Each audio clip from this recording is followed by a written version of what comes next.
draw the graph of equation 2x plus 3y plus 6 is equals to 0। ठीक है, 3 point निकालने हैं आपको और 3 पॉइंट निकाल के फिर प्लॉट करना है। ठीक, देख लो भाई कैसे करना। पहले 2x plus 3y plus 6 is equals to 0 में मैंने बताया आपको ऐसे सॉल्यूशंस आप निकालते हो। सॉल्यूशंस कैसे निकालते हो? x की वैल्यू एज्यूम करते हो y आ जाता है, या y की वैल्यू एज्यूम करते हो तो x आ जाता है। यही सॉल्यूशन होगा। वही सॉल्यूशन निकालने हैं। कितने निकालने हैं हमको? 3 सॉल्यूशन निकालने हैं और तीनों को हमको ग्राफ में प्लॉट करना है। बस थोड़ा सा आपको दिमाग में इतना लगाना है कि जो पॉइंट्स आप निकालो सॉल्यूशंस के वो अपॉन में ना आए। देखो अपॉन में ना आए मतलब आ जाए कोई दिक्कत नहीं है, बस आपको प्लॉट करने में दिक्कत होगी। अगर आप प्लॉट कर सकते हो तो ठीक है, नहीं कर सकते तो फिर कोशिश करो कि ना आए अपॉन में।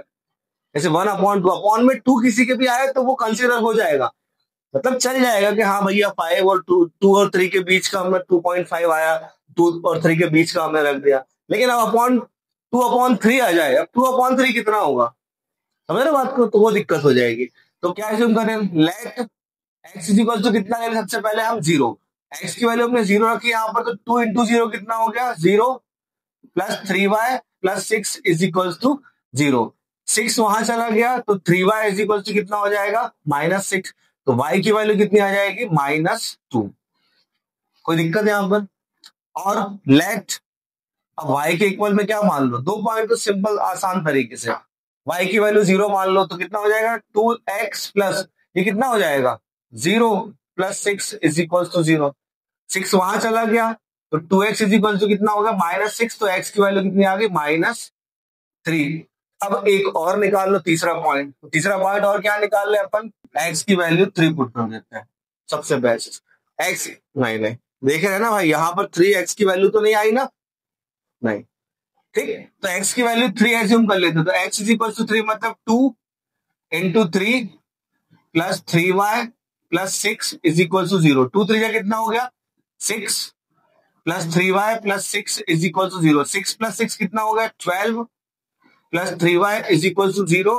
तो 3y इज इक्वल टू कितना हो जाएगा? -12। तो y की वैल्यू आ गई -12/3। कितना हो जाएगा? y की वैल्यू आ गई -4। अब एक काम और करना है, ऐसी एक टेबल बना लेना। ठीक, ये लिख दे रहा है x, सॉरी एक ज्यादा बन गया,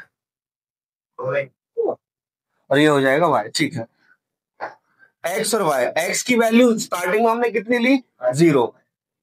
तो y कितना आया? -2। फिर हमने y की वैल्यू यहां पर कितनी ली? 0। तो x कितना आया? -3।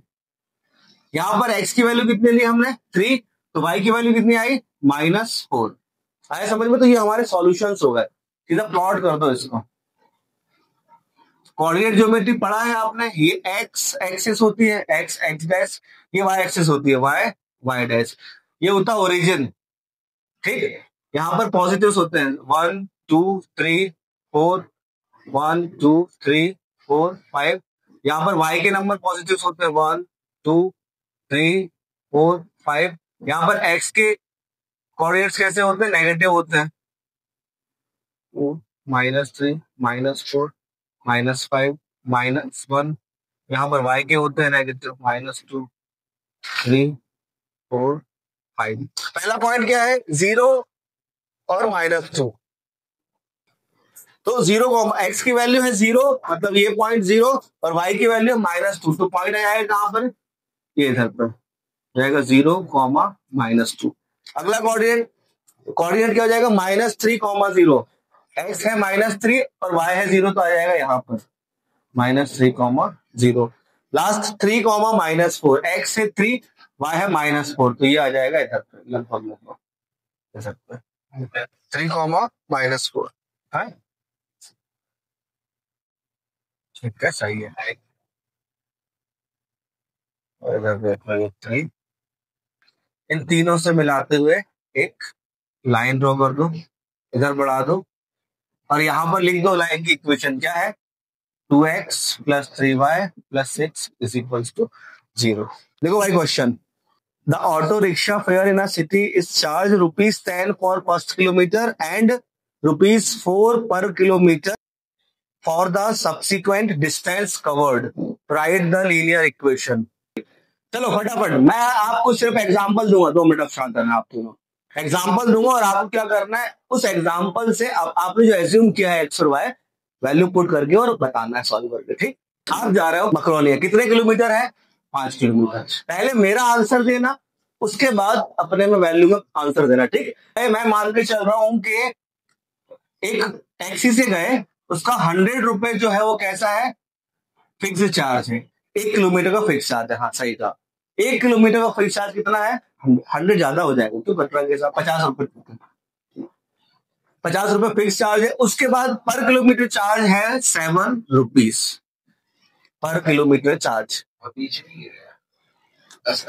नहीं ठीक, 7 रुपीज। अब 5 किलोमीटर डिस्टेंस कवर करने पर आप उसको कितना भाड़ा दोगे, किराया कितना दोगे? समझ गए मेरा क्वेश्चन? 50 रुपए फिक्स चार्ज है, कितने किलोमीटर का है? 1 किलोमीटर का। चलना कितना किलोमीटर है? 5 किलोमीटर। यहां से आप ऑटो में बैठे, ऑटो ड्राइवर मैं हूं, चला। अब आप मेरे को उधर कितना पैसा दोगे? मकरोनिया में उतरते साथ किराया आपने तो कितना 250 दोगे आप, राइट?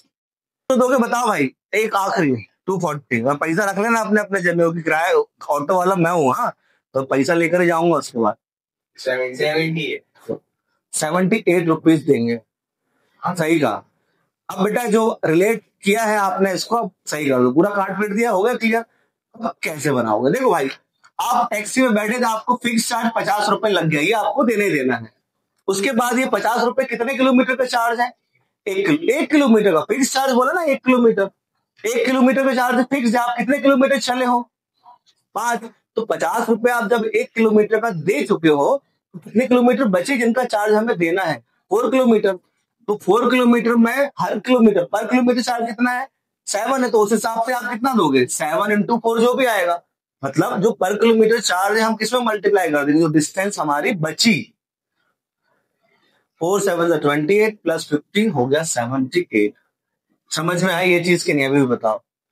5 किलोमीटर का जो चार्ज है कितना दिया है? ये आपको दिया है 10 रुपीज, मतलब ये फिक्स चार्ज हो गया। ठीक, पर किलोमीटर चार्ज, पर किलोमीटर चार्ज कितना दिया है? पर किलोमीटर चार्ज 4 रुपीज। यहां तक क्लियर? अब हम जो एज्यूम करेंगे, let x be the total fare. Total fare हमने कितना मान लिया? X. And y be the total distance covered, total distance covered. तो इक्वेशन किसके इक्वल बनेगी? इक्वेशन बनेगी फेयर के इक्वल में, है ना? ऐसा याद रखो, एक्स वाई याद मत रखो, फेयर के इक्वल में। फेयर जो भी आपने एज्यूम किया उसके इक्वल में इक्वेशन बनाओ। तो इक्वेशन हो गई एक्स के इक्वल में। वह अब पहले किलोमीटर का चार्ज कितना है यहां पर क्वेश्चन में? 10 रुपीज। तो 10 रुपए हमने उसको दे दिया, प्लस कितनी डिस्टेंस हमने कवर्ड करी? वाई। लेकिन हम वाई किलोमीटर का चार्ज तो ना देंगे, उसमें से 1 किलोमीटर का चार्ज तो हम उसको दे चुके हैं, तो हम अब उसको देंगे वाई -1 किलोमीटर का चार्ज। कितने रुपए के हिसाब से? 4 रुपीज के हिसाब से, क्योंकि पर किलोमीटर चार्ज कितना है? 4। तो इंटू कितना कर देंगे इसमें? सॉल्व कर दो। x इज इक्वल टू 10 प्लस 4y-4, x is equal to 4y कितना हो जाएगा? +6। Final equation. अभी भी किसी को समझ में नहीं आया तो बताओ दीदी। चलो देख लो भाई, क्वेश्चन तो समझ गए? हाँ सही, देख लो, ज्यादा मत सोचो। क्वेश्चन क्या है?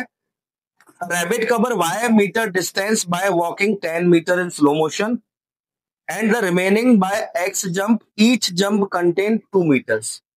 10 मीटर जो है वो कितना चल रहा है? वो स्लो मोशन में चल रहा है।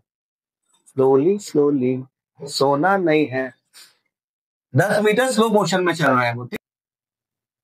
और साथ देना मेरा, distance covered by walking, by metre distance by. मैं क्या बोल रहा हूँ पता है ना? तो वो क्या सही करने के लिए बोल रहा हूँ? क्या? स्टेटमेंट, अंग्रेजी सेंटेंस। किसकी इंग्लिश अच्छी है यहाँ पर? आपने उठाया? आपकी अच्छी है? बोलो अंग्रेज भाई। डिस्टेंस कवर्ड बाय वॉकिंग, तो मतलब अपन दोनों सेम सेम फिर। मैंने तो लिखा है ये सही बोल रहा है, मतलब मेरी अंग्रेजी भी अच्छी है। थोड़ी सी मेरी इंग्लिश अच्छी है, इसलिए थोड़ा सा दिक्कत हो जाती है। डिस्टेंस कवर्ड बाय वॉकिंग क्या हो गया? By metre. Distance covered in slow motion कितना हो गया? 10 मीटर। और डिस्टेंस कवर्ड बाय जंपिंग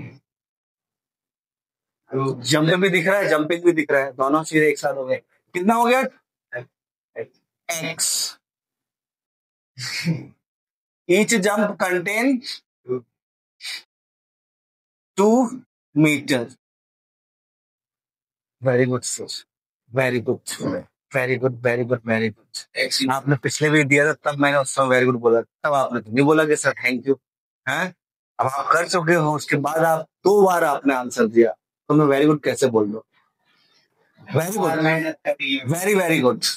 इसके लिए ठीक है, बहुत सिंपल चीज है। टोटल डिस्टेंस कवर किया उसने कितना? X y metre. तो वाई इज इक्वल टू कितना हो जाएगा भाई? स्लो मोशन में कितना चला वो मून वॉक करके? 10 मीटर। और उसके बाद ऊंचा ऊंचा के कितना चला? 2 मीटर। हर जंप कितने एक्स मीटर। ऊंचा ऊंचा के कितना चला वो? X metre. हर एक उसका जो जंप है कितने मीटर का है? तो कितना हो जाएगा? X into 2। तो final equation y is equal to 10 plus 2x।